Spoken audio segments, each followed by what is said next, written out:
Hello friends, once again welcome back to our channel. जी हाँ दोस्तों, आपका अपने खुद के चैनल पे ही बहुत बहुत स्वागत है।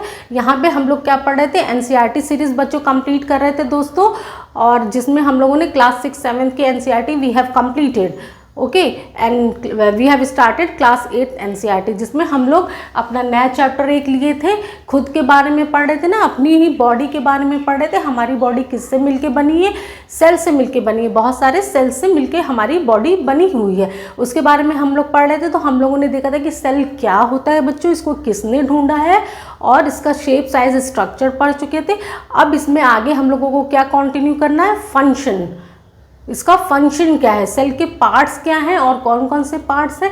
जैसे कि हमारा बॉडी बना हुआ ना, हमारे बॉडी के डिफरेंट पार्ट्स क्या है? ये हमारा हेड है, ये नेक है, हमारे गर्दन है, गला जिसको आप लोग बोलते हैं, हैंड है, हमारा हाथ है, पैर है, स्टमक, पेट, पीठ। तो ये बॉडी के डिफरेंट पार्ट्स है ना। इसी तरह से सेल के वो कौन कौन से डिफरेंट पार्ट्स हैं जिनसे मिलके सेल बना है, और इसको हम लोग क्यों पढ़ रहे हैं? क्योंकि इसी से हमारी पूरी बॉडी बनी है। इसको समझने के लिए हम लोग सेल को पढ़ रहे हैं। ओके, हम अपने आप को, खुद को समझने के लिए सेल को पढ़ रहे हैं ना। हम लोग को पता था ना बच्चों की बॉडी किससे मिलके बनी हुई है? बॉडी हमारी डिफरेंट ऑर्गन सिस्टम से मिलके बनी हुई है। किससे मिलके बनी हुई है?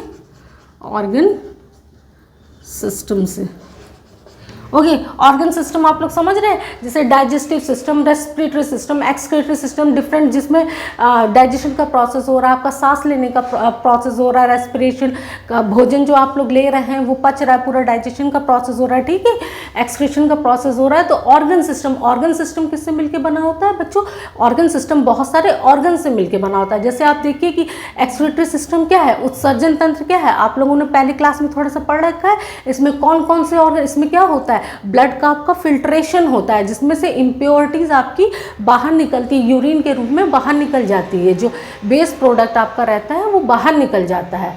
ओके, क्लियर था ना आप लोगों को? और कौन कौन से पार्ट्स इसमें पार्ट ले रहे थे? आपका यूरिनरी ब्लैडर था, जहाँ पे आके आपका यूरिन इकट्ठा होता है। किडनी है, यहाँ पे पहले क्या आएगा? आपका ब्लड आएगा, इसमें से प्योर ब्लड वापस भेज दिया जाएगा। किडनी कैसे काम करती थी? फिल्टर की तरह, छन्नी की तरह, और इम्प्योर ब्लड आपका आके यूरिनरी ब्लैडर में इकट्ठा हो जाएगा। यूरिनरी ब्लैडर से यूरेटर आपका क्या होगा? यूरेटर में चला जाएगा, जहाँ से आप यूरिन पास करेंगे। जो आप वॉशरूम जाते हैं ना, यूरिन बाहर निकालते हैं, तो वो एक छोटा सा छेद होता है। तो यानी कई सारे, कहने का मीन्स है बच्चों कि कई सारे ऑर्गन्स मिलके आपके ऑर्गन सिस्टम, एक ऑर्गन सिस्टम बना रहे हैं। जैसे डाइजेस्टिव सिस्टम आपका क्या है? डाइजेस्टिव सिस्टम में कितने सारे ऑर्गन थे आपका। आप पहले खाना खा रहे हैं तो माउथ में क्या, दांत चबा रहा है, फिर आपके स्लाइवा है, स्लाइवा आ रहे हैं, उससे क्या लार मिल जाता है। फिर फूड आपका यहाँ पे आया, नेक पे आया, और आपकी जो फूड पाइप रहती है, सॉरी विंड पाइप नहीं, फूड पाइप के थ्रू कहाँ पे आ जा रहा है? स्टमक में आ रहा है। अब यहाँ पे क्या हो रहा है कि इंटेस्टाइन वगैरह है, लार्ज इंटेस्टाइन, स्मॉल इंटेस्टाइन, इन सब के फंक्शन थे ना। कोई अब्जॉर्प्शन का कार्य कर रहा है, कोई एसिमिलेशन का काम कर रहा है, इसके बाद बाहर निकल जाता था। कहने का मतलब यही है कि कोई भी ऑर्गन सिस्टम, एक ऑर्गन सिस्टम बहुत सारे ऑर्गन से, इसमें बहुत सारे ऑर्गन्स मिलके आपस में एक साथ काम करते हैं। ओके, कई सारे ऑर्गन्स मिलके एक ऑर्गन सिस्टम में काम करते हैं, और बहुत सारे ऑर्गन सिस्टम, सारा बॉडी में जितना हमारा ऑर्गन सिस्टम है वो मिलके हमारी पूरी बॉडी बनाता है। ओके, क्लियर है? तो ऑर्गन सिस्टम किससे बने होते हैं बच्चों? ऑर्गन से बने होते हैं। बहुत सारे ऑर्गन्स मिलके ऑर्गन सिस्टम बनाते हैं। और ऑर्गन्स आपका किससे बना होता है? टिश्यू से। टिश्यू से बना होता है। टिश्यू क्या होते हैं आपके? ग्रुप ऑफ सिमिलर सेल्स होते हैं। Group of what? Similar cells performing specialised function. Specialised function. Okay, ठीक है। एक जैसे ही सेल्स होते हैं टिश्यू, जो स्पेशल फंक्शन को परफॉर्म करते हैं। क्लियर हो गया आप लोगों का? और टिश्यू किसके मिलके बने होते हैं बच्चों? सेल से। हम लोगों ने पढ़ा था ना कि सेल क्या है? Smallest structural and functional unit plus functional unit होता है of living organism, of any living organism. Okay, ये हम लोग कल क्लियर कर चुके थे।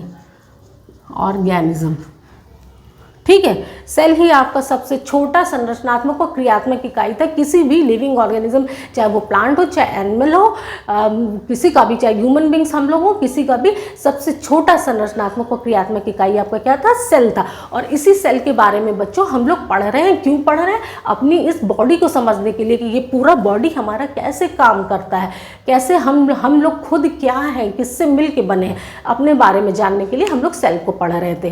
ठीक है, तो कुछ हम लोगों ने कल प्रीवियस क्लास में कवर कर लिया था। आज आगे इसका क्या देखना है, सेल का आपका फंक्शंस देखना है, स्ट्रक्चर और function.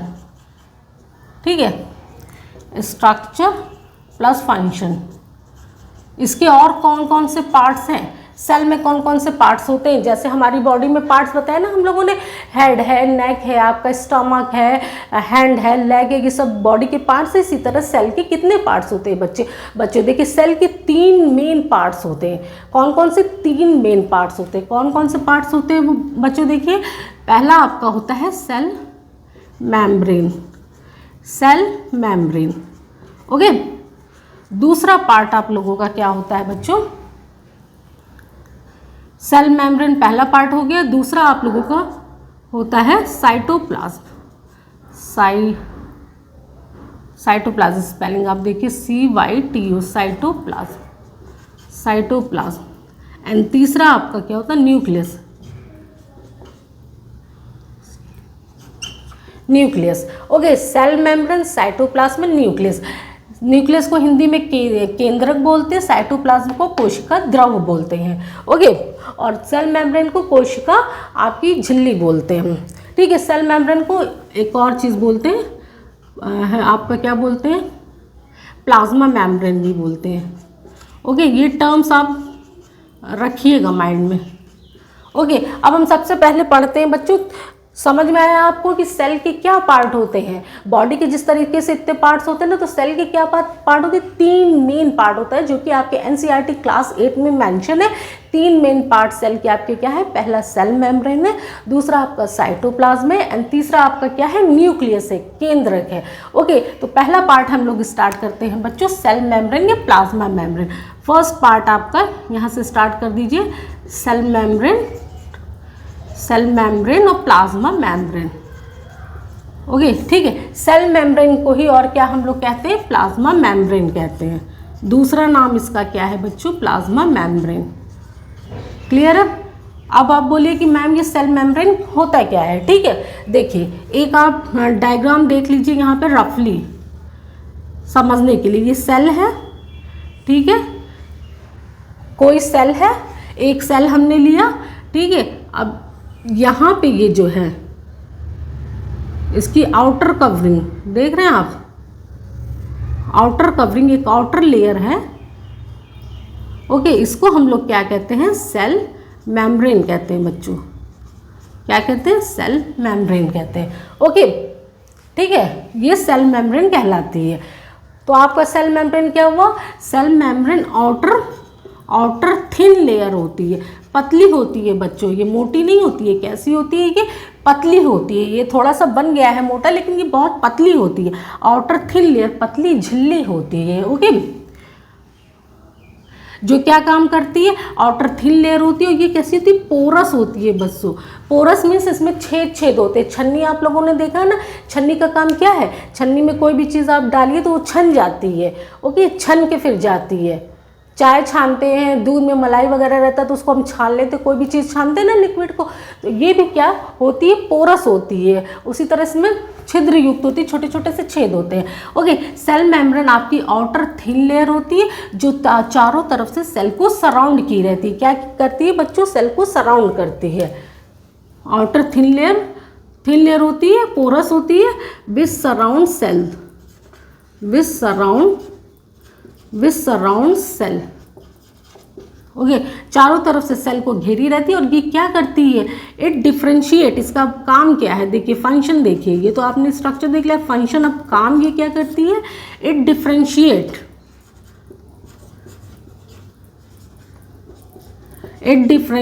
One cell from other,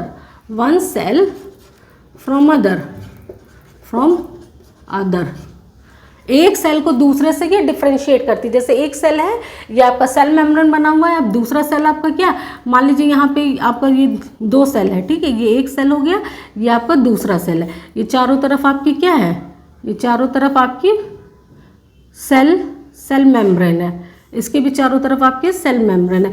तो क्या कर रही है, एक बाउंड्री बना रही है ना, इसको चारों तरफ से घेरे हुई है, जो एक सेल को दूसरे से डिफ्रेंशिएट करती है। इसी तरह से तो पता चलता है कि एक सेल है, 2 सेल है, 3 सेल है, अदरवाइज सब आप में आपस में मिक्स रहते तो हमें पता ही नहीं चल पाता कि कितनी सारी सेल्स है। ओके, तो it differentiate one cell from other and from this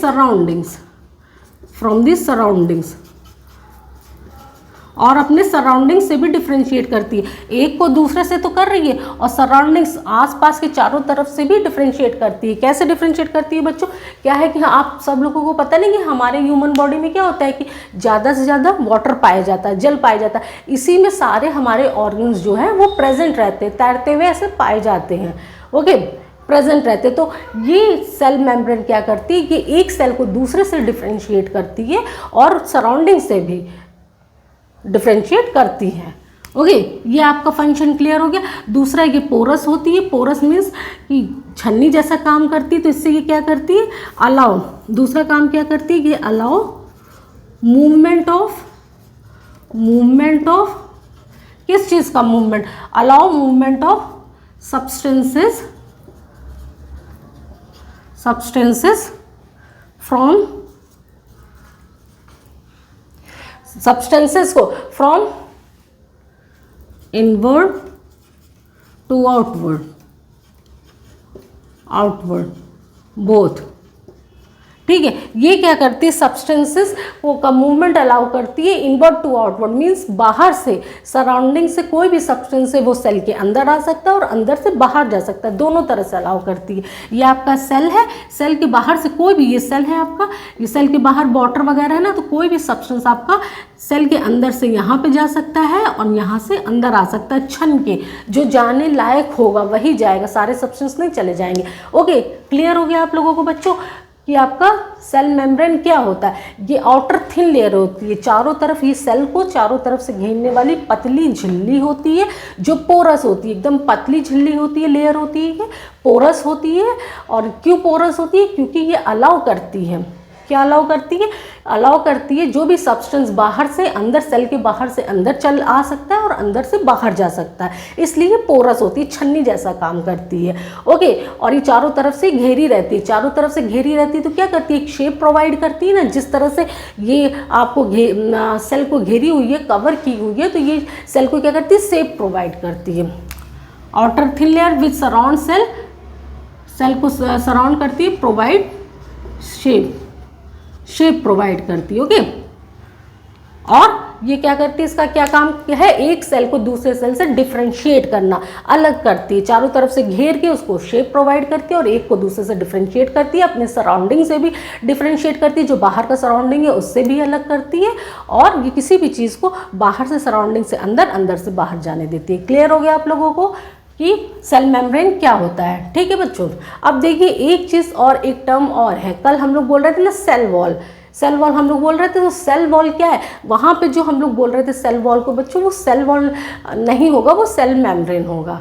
okay, जो सीमेंट के बीच में हम लोग कह रहे थे, जो सीमेंट की तरह काम कर रहा था, ईंटों के बीच में जो सीमेंट लगाया जा रहा था, ताकि एक ईंट दूसरे से अलग पता चले, जुड़ी भी रहे, उसी से जोड़ते हैं और अलग पता चल रही थी, तो किससे, आपके सेल मेम्ब्रेन के थ्रू। ये चीज़ है सेल मेम्ब्रेन आपके। अब सेल वॉल क्या है, फिर आप पूछे कि मैम अच्छा फिर सेल वॉल क्या है, आपने सेल मेम्ब्रेन बता दिया कि जो कल चीज़ बताइए वो हमने बता दिया था ना सेल वॉल, वो गलती से बाय मिस्टेक, बट वो सेल मेम्ब्रेन नहीं है, वो सेल वॉल नहीं है, वो सेल मेम्ब्रेन है। ओके, अब सेल वॉल आपका क्या है, देखिए सेल वॉल क्या है।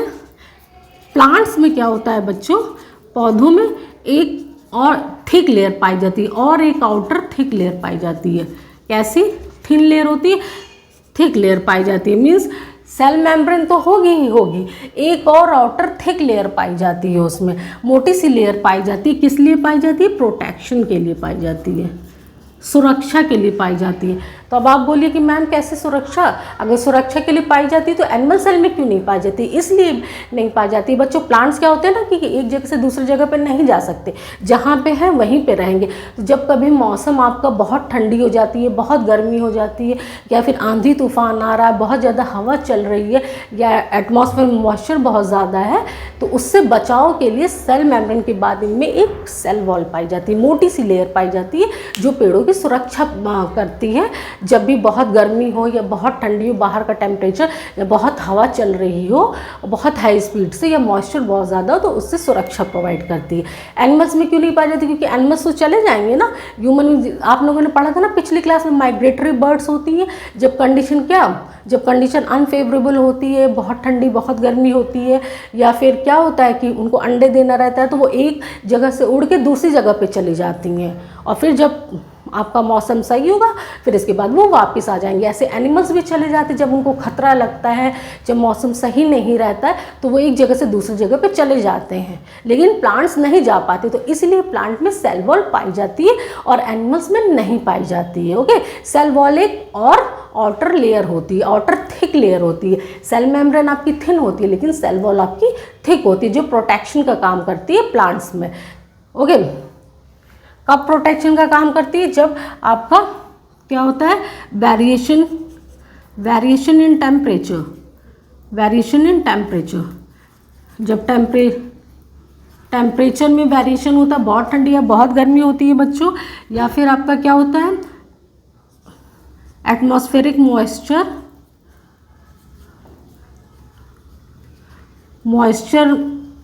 एटमॉस्फेयर में जो मॉइस्चर होता है उसमें चेंज होता है, या फिर आपका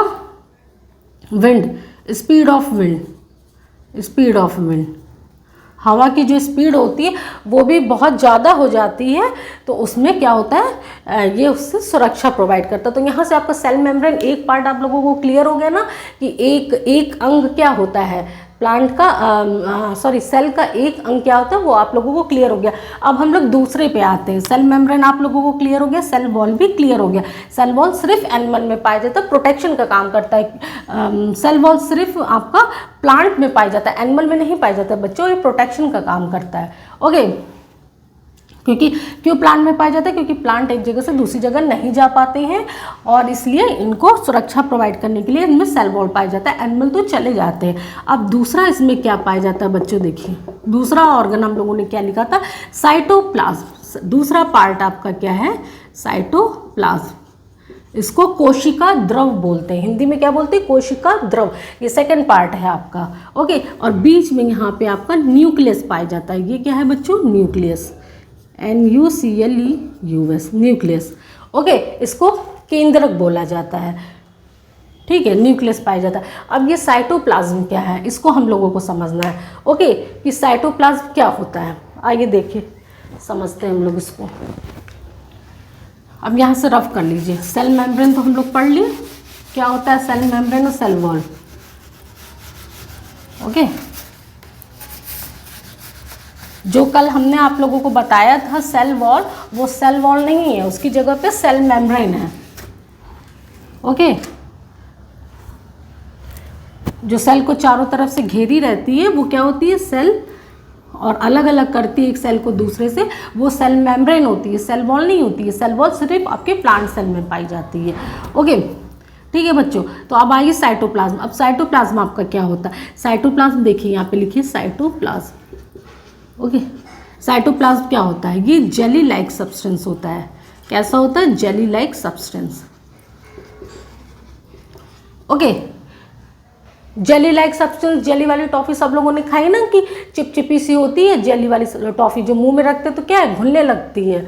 ओके, जेली लाइक सब्सटेंस होता है ये साइटोप्लाज्म जो यहाँ आपके भरा हुआ है, ये जेली लाइक सब्सटेंस होता है। और कहाँ पाया जाता है बच्चों, ये सेल वॉल और न्यूक्लियस के बीच में पाया जाता है। सेल वॉल और न्यूक्लियस के बीच देख रहे हैं आप, ये सेल मेम्ब्रेन, ये आपका सेल मेम्ब्रेन है ना। तो सेल मेम्ब्रेन और न्यूक्लियस के बीच में जितनी भी जगह आपकी होती है उसमें साइटोप्लाज्म भरा रहता है। Okay,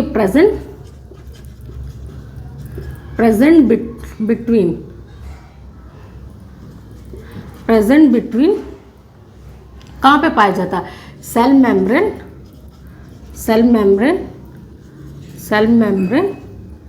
plus nucleus. आपका सेल मेम्ब्रेन और न्यूक्लियस के बीच में जितनी भी जगह है उसमें क्या है, साइटोप्लाज्म आपका भरा होता है। यही कोशिका द्रव भरा होता है, कोशिका में लिक्विड भरा रहता है। ये जेली लाइक सब्सटेंस होता है। ओके, आप लोगों को क्लियर हो गया ये क्या होता है, क्या होता है और कहाँ पे पाया जाता है। अब तीसरा आप लोग आइए न्यूक्लियस। तीसरा क्या है बच्चों, न्यूक्लियस।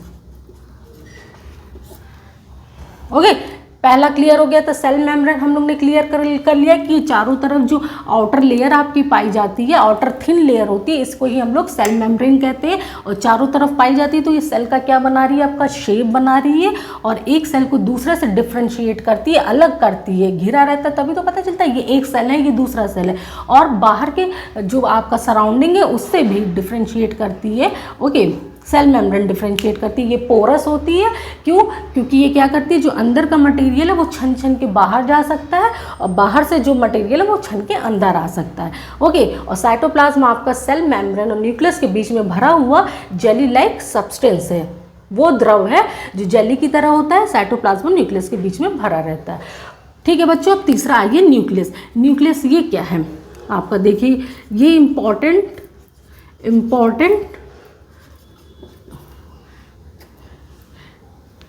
ये इम्पॉर्टेंट कंपोनेंट होता है आपका, important component of a living organism. Okay, ये किसी भी लिविंग ऑर्गेनिज्म का बहुत, या सेल का इंपॉर्टेंट लिविंग ऑर्गेनिज्म किससे मिलकर बना है, सेल से मिलकर। तो सेल का सबसे ज़्यादा इंपॉर्टेंट कंपोनेंट होता है, क्या होता है, न्यूक्लियस। इसको क्यों कहते हैं इंपॉर्टेंट कंपोनेंट, इसके बारे में हम लोग समझेंगे बच्चों। देखिए क्यों कहते हैं, क्यों, ये पहले कहाँ प्रेजेंट होता है, इसका स्ट्रक्चर देख लीजिए। ये स्फेरिकल होता है, स्फेरिकल शेप। इसका शेप कैसा होता है, स्फेरिकल। देख रहे हैं ना, राउंड आपका स्फेरिकल होता है। और ये कहाँ प्रेजेंट होता है, देख रहे हैं आप कहाँ प्रेजेंट होता है, ये साइटोप्लाज्म में प्रेजेंट होता है। ये जब भी बिल्कुल बीचों बीच प्रेजेंट होता है, ठीक है, present in the centre of cell, centre of a cell, एकदम बीचों बीच ही प्रेजेंट होता है। दिख रहा है आप लोगों को, स्फेरिकल शेप्ड और बीचों बीच प्रेजेंट है। ओके, क्लियर है, इंपॉर्टेंट कंपोनेंट होता है किसी भी लिविंग ऑर्गेनिज्म का, और ये स्फेरिकल शेप्ड और बीचों बीच प्रेजेंट है। ओके बच्चों, अब क्या होता है, अब इसके कितने पार्ट्स होते हैं इनको हम लोगों को देखना है। ओके, न्यूक्लियस के कितने पार्ट्स होते हैं इसको हम लोग डिटेल में कवर करेंगे। इसके बारे में थोड़ा हम लोग समझ ले, आइए रब कर लेते हैं। ओके,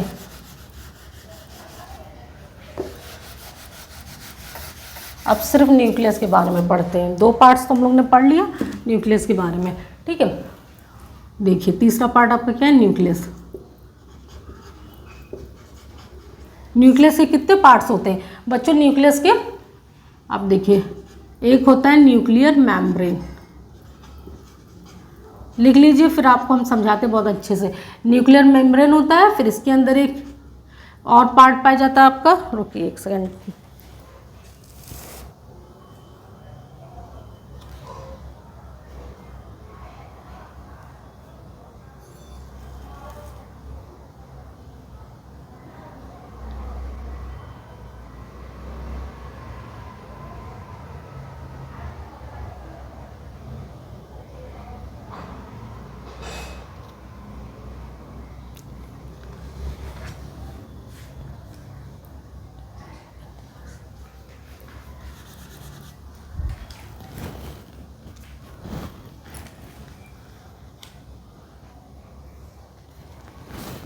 ओके, एक पार्ट आपका ये हो गया, दूसरा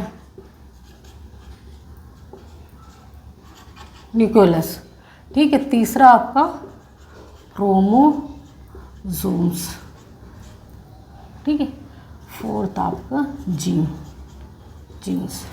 ओके, 4 पार्ट होते हैं बच्चों, मेनली आपके 3 पार्ट्स होते हैं एक न्यूक्लियस में। न्यूक्लियस सबसे ज़्यादा इम्पॉर्टेंट पार्ट है आपका, किसी भी लिविंग ऑर्गेनिज्म का इम्पॉर्टेंट पार्ट है। ये स्फेरिकल शेप्ड होता है और बीचों बीच पाया जाता है सेल के, ठीक है। अब इसके चारों तरफ क्या होता है, इसके चारों तरफ फिर एक झिल्ली पाई जाती है, ये देख रहे हैं, जो आपके न्यूक्लियस को कवर की रहती है, सराउंड की रहती है। इसको हम लोग क्या कहते हैं बच्चों, न्यूक्लियर मेम्ब्रेन, क्या कहते हैं, न्यूक्लियर मेम्ब्रेन।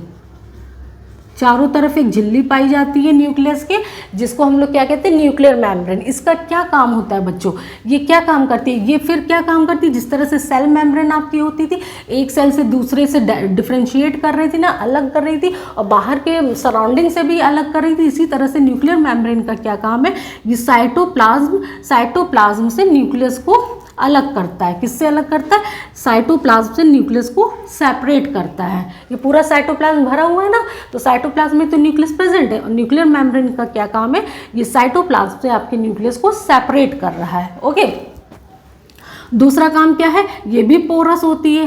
पहले तो एक सेपरेशन का काम है, ये आप लोग समझ गए, सेपरेट कर रहा है चारों तरफ से घेर के अब ये किससे सेपरेट कर रहा है, साइटोप्लाज्म में। दूसरा क्या है इसका काम, ये भी पोरस होती है, मतलब छेद होते हैं इसमें। अब पोरस होने से क्या होगा कि साइटोप्लाज्म से कोई भी मटेरियल आपका न्यूक्लियस के अंदर आ सकता है, सब्सटेंस, और न्यूक्लियस से साइटोप्लाज्म में जा सकता है। ओके, यहाँ पे क्या था आपका, किससे आ सकता है कि बाहर से, सराउंडिंग से सेल के अंदर आ सकता था। सेल मेम्ब्रेन से आप कंपेयर करिए कि सेल मेम्ब्रेन क्या कर रहा था कि एक सेल से दूसरे सेल को डिफरेंशिएट कर रहा था, और आपका क्या काम कर रहा था, पोरस था, सराउंडिंग से डिफरेंशिएट पोरस था, यानी बाहर से कोई भी चीज़ सेल मेम्ब्रेन के थ्रू अंदर आ सकती थी छन के, और अंदर से बाहर जा सकती थी। वही काम न्यूक्लियर मेम्ब्रेन भी कर रहा है, ये भी पोरस होता है, यानी न्यूक्लियस के अंदर से कोई भी चीज़ बाहर साइटोप्लाज्म में जा सकती है, और साइटोप्लाज्म से बच्चों न्यूक्लियस में आ सकता है। ओके, साइटोप्लाज्म से न्यूक्लियस, और न्यूक्लियस से साइटोप्लाज्म में आ सकता है। क्लियर हो गया आप लोगों का। और ये साइटोप्लाज्म से डिफरेंशिएट करने का भी काम कर रही थी। पोरस है तो वही मूवमेंट ऑफ सब्सटेंसेस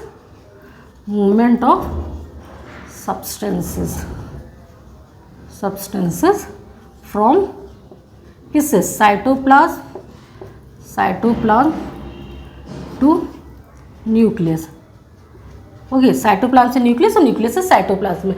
तो आपका न्यूक्लियर मेम्ब्रेन क्लियर हो गया बच्चों। ये भी झिल्ली होती है एक, और ये भी पोरस होती है, जो साइटोप्लाज्म से न्यूक्लियस को सेपरेट कर रही है, और जो भी मटेरियल है साइटोप्लाज्म न्यूक्लियस के अंदर आपका, वो साइटोप्लाज्म में जा सकता है, और साइटोप्लाज्म से न्यूक्लियस में आ सकता है। ओके, अब दूसरा है न्यूक्लियोलस। इसको हिंदी में क्या बोलते हैं, केंद्रिका बोलते हैं।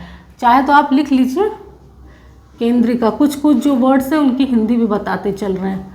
देखिए, केंद्रिका हिंदी में जरा आप देख लीजिएगा, केंद्रिका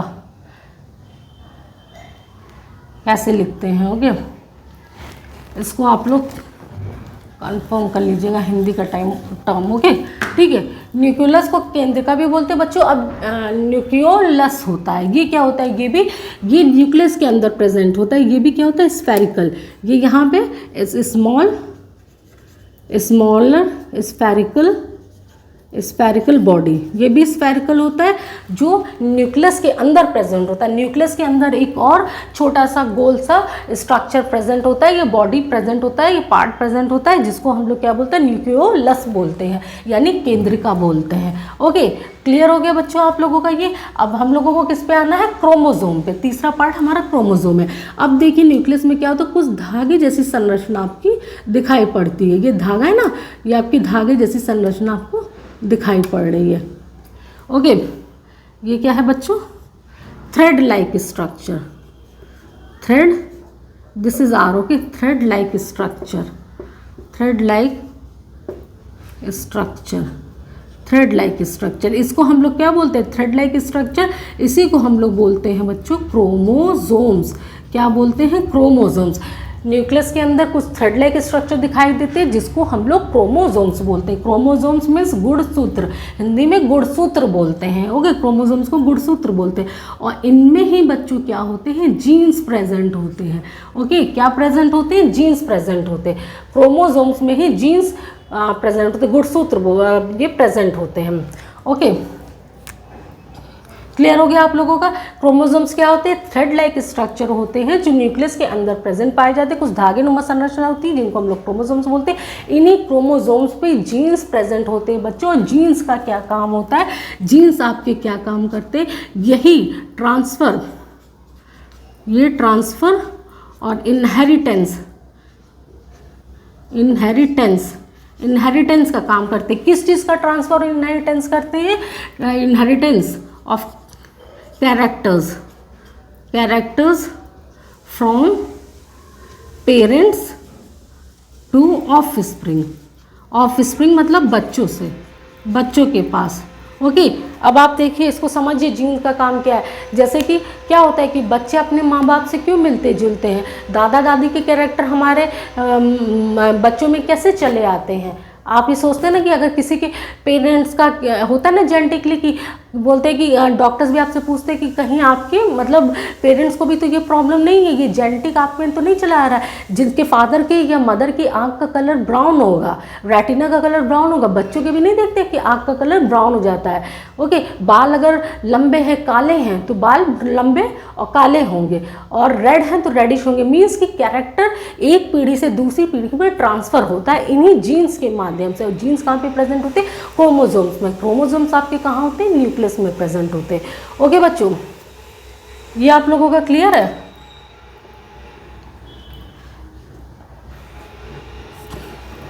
ठीक है, क्लियर है आप लोगों का, समझ में आया आप लोगों को कि जीन्स का क्या काम है। जीन्स क्या है, ये यूनिट होती है, ये इकाई होती है। जैसे सेल क्या होती है, हमारी बॉडी की सबसे छोटी इकाई है, वैसे ही जीन्स सबसे छोटी यूनिट होती है जो कैरेक्टर्स को हमारे माँ बाप से हमारे तक पहुँचाते हैं। अब हमसे हमारे बच्चों में पहुँचाएंगे, हमारे बच्चों से उनके बच्चों में पहुँचाएंगे। इस तरह से क्या होता है कि हमारी पीढ़ी दर पीढ़ी जो है गुणों का ट्रांसफ़र होता रहता है, कैरेक्टर्स का ट्रांसफ़र होता रहता है। ओके, क्लियर है। और हमारे जो दादा दादी के कैरेक्टर्स थे वो हमारे पेरेंट्स में आ गए, पेरेंट्स के कुछ कैरेक्टर हम लोग में आ गए, हम लोगों के कुछ कैरेक्टर हमारे बच्चों में जाएंगे, हमारे बच्चों से उनके बच्चों में जाएंगे। इस तरह से क्या होता है कि गुणों का ट्रांसफ़र होता रहता है, कैरेक्टर का एक पीढ़ी से दूसरी पीढ़ी में ट्रांसफ़र होता रहता है। ओके, वही कह रहे हैं कि जीन्स क्या करते हैं, ये ट्रांसफ़र करते हैं या इनहेरिटेंस करते हैं of characters from parents to offspring. एक जनरेशन से दूसरे जनरेशन में कैरेक्टर्स का ट्रांसफ़र जीन्स के थ्रू होता है। और ये जीन्स क्रोमोसोम्स में प्रेजेंट होते हैं। क्रोमोसोम्स थ्रेड लाइक स्ट्रक्चर होते हैं, ये न्यूक्लियस में प्रेजेंट होते हैं। ओके बच्चों, न्यूक्लियस आपका कहाँ प्रेजेंट होता है, सेल में प्रेजेंट होता है। तो ये आपका क्लियर हो गया यहाँ से स्ट्रक्चर। ओके, आपको अच्छे से समझ में आ गया, स्ट्रक्चर क्लियर हो गया कि आपका प्लांट का सेल क्या है, सेल के कितने पार्ट थे। सेल के 3 पार्ट हम लोगों ने समझ लिए। सेल मेम्ब्रेन जो ये बाहर चारों तरफ से घेरा हुआ है, इसको शेप प्रोवाइड कर रहा है, एक सेल को दूसरे से डिफ्रेंशिएट कर रहा है, वो क्या है, पतली झिल्ली जैसा स्ट्रक्चर, उसको सेल मेम्ब्रेन हम लोग बोलते हैं। और अंदर जो जेली जैसा भरा हुआ, और ये पोरस होती है ताकि सब्सटेंस बाहर से अंदर, अंदर से बाहर जा सके। और अंदर क्या होता है, आपका जेली जैसा सब्सटेंस भरा होता है, फ्लूइड है जेली जैसा सब्सटेंस, इसको हम लोग साइटोप्लाज्म बोलते हैं। ओके बच्चों, इसको क्या बोलते हैं, साइटोप्लाज्म या कोशिका द्रव बोलते हैं। और ये पूरा भरा रहता है, न्यूक्लियस और सेल मेम्ब्रेन के बीच में जितनी जगह है पूरे में भरा रहता है। इसी में आपके डिफरेंट ऑर्गेनेलीज पाई जाती हैं, सेल की जितने भी ऑर्गेनेलीज हैं। और जैसे कि आपको क्या है, ये माउथ है ना, तो माउथ में क्या है, हम लोग ने एक स्ट्रक्चर पढ़ा कि ये हमारा माउथ है, फिर ये नेक है, ये हैंड है हमारा। तो हैंड में क्या है, ये ऊपर का पार्ट है, ये हमारा नीचे का पार्ट है, इसको बोलते हैं ना। और ये हमारी क्या है, हथेली है, इसमें फिंगर्स है। ओके, तो सिर्फ हाथ भी कई पार्ट में डिवाइड हो गया ना। तो इसी तरह से हमारा, जैसे कि आपका माउथ है, माउथ में क्या है, आईज है, नोज है, लिप्स है, आपके हेयर्स है, आईब्रो है, ये सब है ना। तो और इसमें कई सारे पार्ट से मिलके माउथ बना रहता है। तो इसी तरह से साइटोप्लाज्म, मेन 3 पार्ट तो आपके सेल के यही हो गए, सेल मेम्ब्रेन हो गया, साइटोप्लाज्म हो गया, हमारा न्यूक्लियस हो गया, 3 ये हो गए। अब साइटोप्लाज्म में क्या होते हैं, बहुत सारी ऑर्गेनेलीज पाई जाती है आपका साइटोप्लाज्म में। इसमें सेल की डिफरेंट सेल ऑर्गेनेलीज पाई जाती है, डिफरेंट सेल ऑर्गन्स पाए जाते हैं। ठीक है, और जितने ऑर्गन्स होते हैं सेल में छोटे छोटे छोटे पाए जाते हैं, वो इसमें प्रेजेंट होते हैं। आगे बच्चों, अब देखते हैं, आगे बढ़ते हैं हम लोग। देखिए, सेल 2 टाइप का होता है। अभी तो हम लोगों ने पढ़ा था यूनिसेलुलर और मल्टीसेलुलर, क्लियर किया था ना। अब यहाँ पे देखेंगे हम लोग न्यूक्लियस के बेस पे, न्यूक्लियस पढ़ रहे हैं ना, न्यूक्लियस के बेस पे सेल 2 तरह का होता है। ठीक है, 2 टाइप के सेल होते हैं। न्यूक्लियस के बेस पे हमारा सेल 2 तरीके का होता है। पहला होता है आपका प्रोकैरियोटिक सेल, और दूसरा आपका क्या होता है बच्चों, eukaryotic cell. Prokaryotic and eukaryotic. तो प्रो मीन्स हमारा क्या होता है, प्रो का मतलब क्या होता है आप लोगों का? प्रो का मीन्स प्रिमिटिव, प्रिमिटिव या प्राचीन। और कैरियोटिक, कैरियोटिक मीन्स क्या होता है आपका? Nucleus. Okay, nucleus. You means आपका क्या होता है? ट्रू। और कैरियोटिक मीन्स हमने बताया न्यूक्लियस। ओके, तो दो तरह के सेल्स, न्यूक्लियस के बेस पे दो तरह के सेल होते हैं। ऐसे सेल के नंबर के बेस पे कहते होते हैं मल्टी सेलर, यूनिसेलर, हम क्लियर कर चुके हैं। जिनमें सिर्फ एक सेल पाया जाता है उन्हें यूनिसेलर बोलते हैं, जिनमें एक से ज़्यादा सेल पाए जाते हैं उन्हें मल्टी सेलर। यहाँ न्यूक्लियस पढ़ रहे थे तो न्यूक्लियस के बेस पे दो तरीके के सेल होते हैं बच्चों हमारे, एक प्रोकैरियोटिक होता है, एक यूकैरियोटिक। प्रोकैरियोटिक में हमारा क्या होता है कि वो सेल होते हैं जिनमें क्या होता है कि न्यूक्लियस अच्छे से डेवलप नहीं होता, नहीं न्यूक्लियर मेम्ब्रेन पाया जाता है। ठीक है, no nuclear membrane, no nuclear membrane, no nuclear membrane. और न्यूक्लियस केंद्रक आपका not well organised, well organised, organised, this is our. Okay, इसमें न्यूक्लियर मेम्ब्रेन भी नहीं होता, न्यूक्लियर अच्छे से ऑर्गेनाइज भी नहीं होता। यहाँ पे क्या होता है? न्यूक्लियर मेम्ब्रेन आपका प्रेजेंट होता है, ठीक है, न्यूक्लियर मेम्ब्रेन प्रेजेंट होता है और न्यूक्लियस अच्छे से, न्यूक्लियस वेल ऑर्गेनाइज्ड, ऑर्गेनाइज्ड, अच्छे से ऑर्गेनाइज होता है। वेल ऑर्गेनाइज का मतलब क्या है? उसमें सारे स्ट्रक्चर आपके, न्यूक्लियर मेम्ब्रेन भी प्रेजेंट होगा, उसके चारों तरफ न्यूक्लियस भी होगा, केंद्रिका भी होगी, उसमें क्रोमोसोम भी होगा, उन पे जीन्स भी होगा, सारी चीज़ें प्रेजेंट होती है। और यहाँ पे आपका क्या होता है? प्रोकैरियोट में चारों तरफ न्यूक्लियर मेम्ब्रेन भी नहीं पाया जाता और न्यूक्लियस अच्छे से ऑर्गेनाइज भी नहीं होता है, उसके अंदर के पार्ट्स भी नहीं पाए जाते हैं, ऑर्गन्स भी। एग्जाम्पल में आपका क्या हो जाएगा बच्चों? Bacteria, bacteria, blue green algae, blue green algae means शैवाल।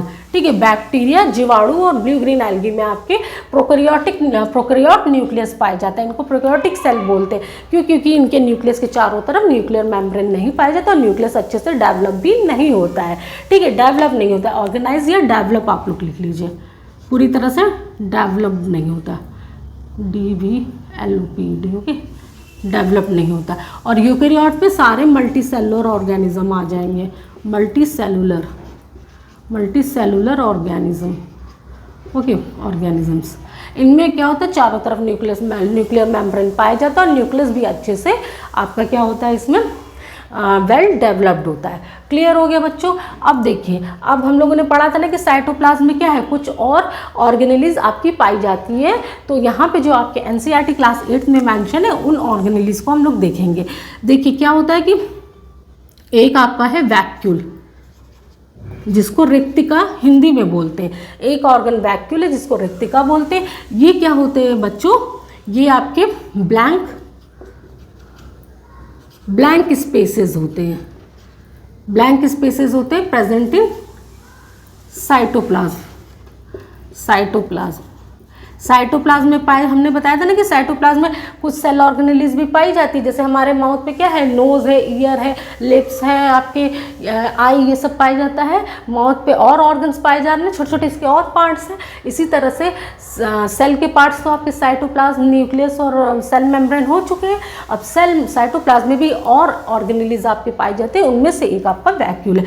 ये ब्लैंक स्पेसेस होते हैं, खाली जगह जो साइटोप्लाज्म में पाया जाता है उसको हम लोग वैक्यूल बोलते हैं। प्लांट्स में ये बड़े बड़े होते हैं, प्लांट्स में क्या होते हैं? बिग होते हैं। वैक्यूल्स बड़े होते हैं और एनिमल्स में छोटे होते हैं, एनिमल्स में स्मॉल होते हैं। ठीक है, इन कंपैरिजन टू इसमें प्लांट के कंपैरिजन में स्मॉल होते हैं। वैक्यूल कैसे होता है? प्लांट में बिग होता है और एनिमल में स्मॉल होता है। एक और संरचना आपकी आ जाएगी प्लास्टिड्स। प्लास्टिड्स को लवक बोलते हैं। Okay, plastids. ओके, प्लास्टिड्स क्या होते हैं बच्चों? देखिए, ये कुछ कलर्ड मटेरियल होते हैं। Coloured material are present on the leaf cell. पत्ती की सेल को जब हम लोग देखते हैं ना बच्चों, तो उसमें कुछ coloured materials, coloured substances present होते हैं, बिखरे रहते हैं। इनको हम लोग क्या कहते हैं, इन्हीं को हम लोग प्लास्टिड बोलते हैं। ओके, ये कई तरीके के होते हैं, जैसे आपका क्लोरोप्लास्ट है, क्रोमोप्लास्ट है, ल्यूकोप्लास्ट है।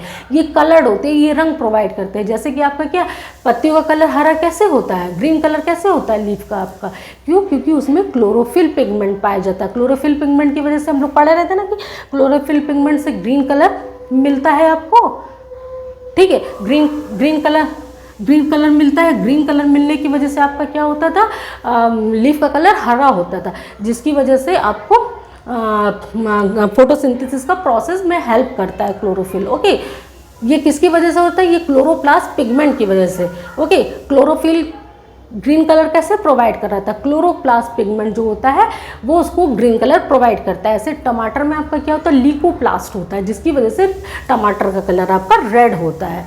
ओके, ठीक है। तो प्लास्टिड्स भी आपको क्लियर हो गया। लीफ के सेल में बहुत सारे कलर्ड मटेरियल पाए जाते हैं, जिनको हम लोग प्लास्टिड्स कहते हैं। एग्जाम्पल में आप लोग क्लोरोप्लास्ट लिख लेंगे।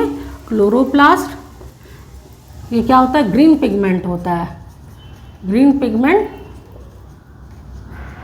क्लोरोफिल।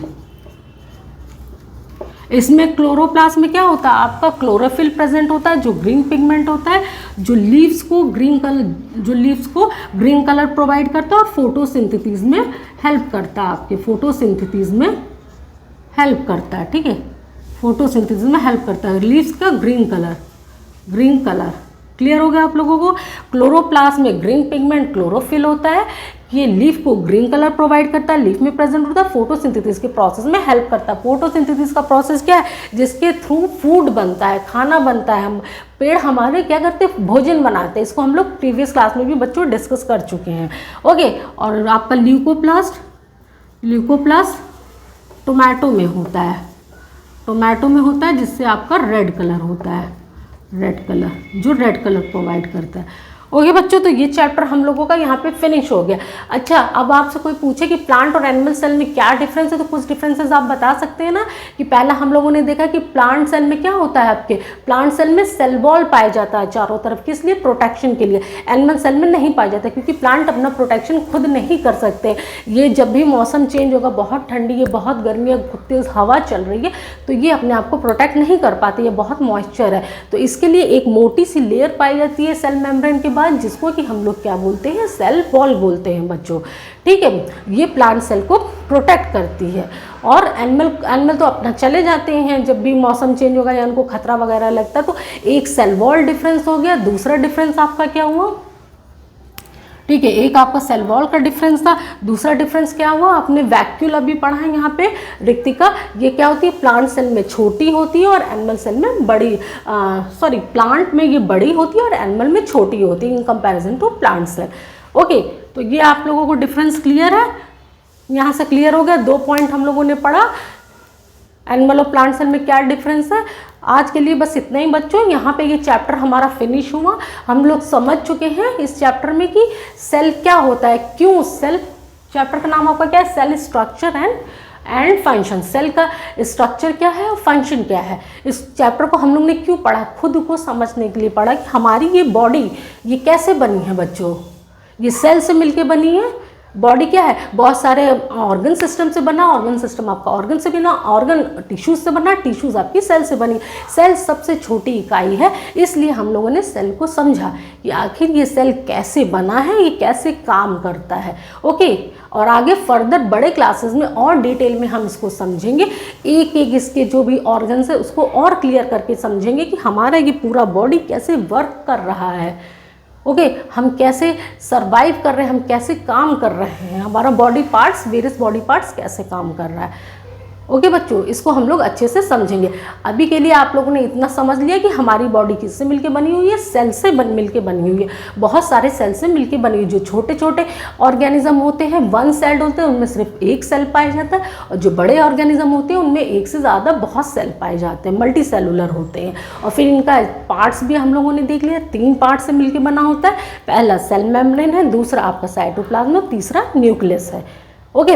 सेल मेम्ब्रेन क्या होता है, जो चारों तरफ से घेरे रहता है, शेप प्रोवाइड करता है और एक सेल को दूसरे से अलग करता है, उसकी सराउंडिंग से अलग करता है। आपका साइटोप्लाज्म क्या है, ये जेली लाइक स्ट्रक्चर है। ओके, इसी में वेरियस सेल ऑर्गेनेल्स आपके पाए जाते हैं। न्यूक्लियस क्या है, ये सबसे इंपॉर्टेंट स्ट्रक्चर है। क्यों? क्योंकि इसमें आपका क्रोमोसोम पाया जाता है, थ्रेड लाइक स्ट्रक्चर। इसी पे जीन्स होते हैं और जीन्स क्या करते हैं आपके, कि आपके पेरेंट्स से जो कैरेक्टर है वो आपके अंदर लेके आते हैं और आपके कैरेक्टर, आप बड़े होंगे, शादी वगैरह होगी ये आपकी, तो फिर आपके जो बच्चे होंगे तो आपके जैसे वो कैसे मिलते हैं, कैसे कहते हैं कि जो मम्मी, ये बेटी लड़की अपनी मम्मी की तरह है, कुछ कुछ कैरेक्टर मिल रहा है, हाँ मम्मी से मिलते हैं, हाँ पापा से मिलते हैं, नहीं दादी से मिल रहे हैं, मौसी से मिल रहे हैं, कैसे मिलते हैं? क्यों? क्योंकि ये जीन्स ही होते हैं जो उनके कैरेक्टर को हमारे तक पहुंचाते हैं, हमारे कैरेक्टर को हमारे आगे की पीढ़ी में पहुंचाएंगे, चाहे ये प्लांट सेल में हो चाहे एनिमल सेल में। ओके बच्चों, ठीक है। अब आप लोगों को एक टर्म और समझ लीजिए, protoplasm. This is our protoplasm. ये क्या होता है, लिविंग स्ट्रक्चर ऑफ सेल होता है। स्ट्रक्चर ऑफ अ सेल, किसी भी सेल का लिविंग स्ट्रक्चर होता है। ओके, जो भी आपका साइटोप्लाज्म, ये किसी में साइटोप्लाज्म प्लस न्यूक्लियस जो होता है, आप इसको प्रोटोप्लाज्म कहते हैं। ठीक है, ये आपका सेल था ना, ये सेल था, ये चारों तरफ आपकी सेल मेम्ब्रेन पाई जा रही थी, ये साइटोप्लाज्म आपका भरा हुआ, ये न्यूक्लियस है। तो ये पूरा इसको क्या बोलते हैं, साइटोप्लाज्म और न्यूक्लियस दोनों को मिला के हम क्या बोलते हैं बच्चों, प्रोटोप्लाज्म बोलते हैं। प्रोटोप्लाज्म मीन्स जीव द्रव बोलते हैं। ये तो कोशिका द्रव है जो यहाँ पे भरा हुआ है, साइटोप्लाज्म में कोशिका द्रव है, और ये क्या है, प्रोटोप्लाज्म। दोनों साइटोप्लाज्म और न्यूक्लियस दोनों को मिला के कंबाइंड जब हम बोलते हैं तो इसको हम लोग बोलते हैं प्रोटोप्लाज्म। यही आपका ये लिविंग स्ट्रक्चर होता है सेल का, यही जीवित स्ट्रक्चर होता है। ओके, बाहर आपकी सेल मेम्ब्रेन पाई जाती है। ठीक है बच्चों, तो आज ये चैप्टर आपका क्लियर हो गया, अच्छे से आप लोग ने समझ लिया। मिलते हैं अब हम आप लोग अपने नेक्स्ट क्लास में नेक्स्ट चैप्टर के साथ, जिसमें हम लोग क्या पढ़ेंगे, रिप्रोडक्शन। एक बहुत ही अच्छा और प्यारा सा चैप्टर है, बहुत इंटरेस्टिंग चैप्टर है, उसको हम लोग समझेंगे। पहले आप लोगों ने प्रीवियस अपने वीडियोस में हम लोग ने देखा था ना, प्लांट का रिप्रोडक्शन पढ़े थे। अब हम रिप्रोडक्शन अपना पढ़ेंगे, ह्यूमन बींग्स, एनिमल्स का रिप्रोडक्शन कैसे होता है इसको समझेंगे। ओके, कैसे हम लोग आ रहे हैं।